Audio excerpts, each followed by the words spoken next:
So when it comes to nutrition related mistakes, I'll say that there's probably two that I see most commonly.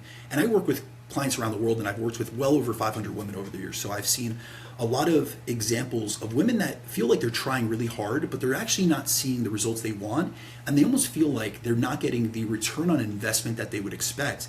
And really when it comes from, I really like to empower women because a lot of women have made a mistake of just chronically dieting, and they're not getting a yield out of that. They're essentially in this downregulated state. Their hormones are trashed. Their recovery is very poor. They feel terrible, and it's not just chronic dieting, but then it's putting them in a situation where they're underfueling during the week and then overeating on the weekends. Like they break. Like it's almost like they're able to ride it out and white knuckle it for a period of time, but then this is what I call like the weekday dieter, meaning that during the week, Monday through Friday, they're on point, they're restricting themselves, they feel like they're making progress, and then on the weekends, they can't take it anymore, and they go off the rails and they have fried foods and alcohol, and they're suffering from disinhibition.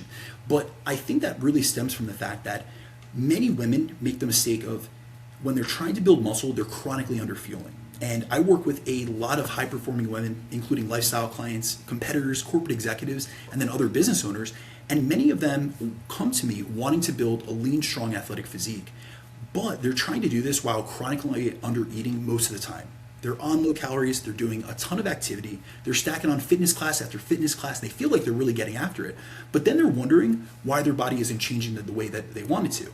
And the reality is very simple. You're not going to build a strong, lean, muscular physique in a chronic state of what's called a low energy availability, meaning you're not supplying yourself with enough of the energetic resources to support your physiology and then support the process of muscle growth, because muscle tissue is metabolically expensive. It requires both a strong training stimulus, adequate recovery, but then enough energetic resources coming in to support the actual process of that growth.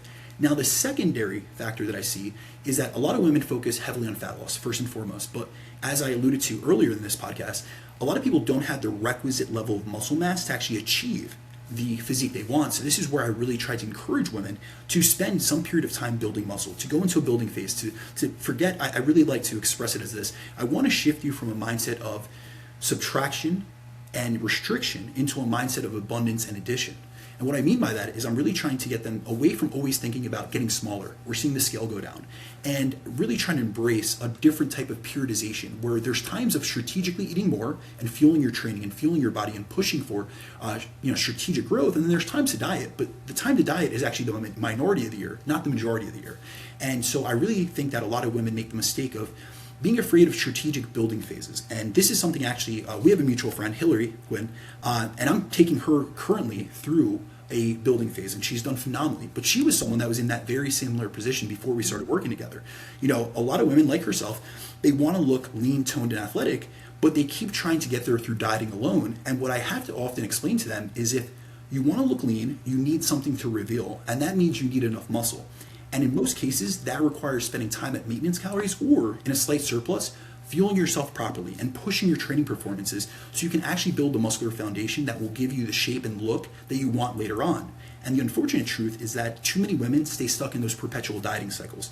They're chronically and constantly trying to chase smaller or a lighter scale weight version of themselves.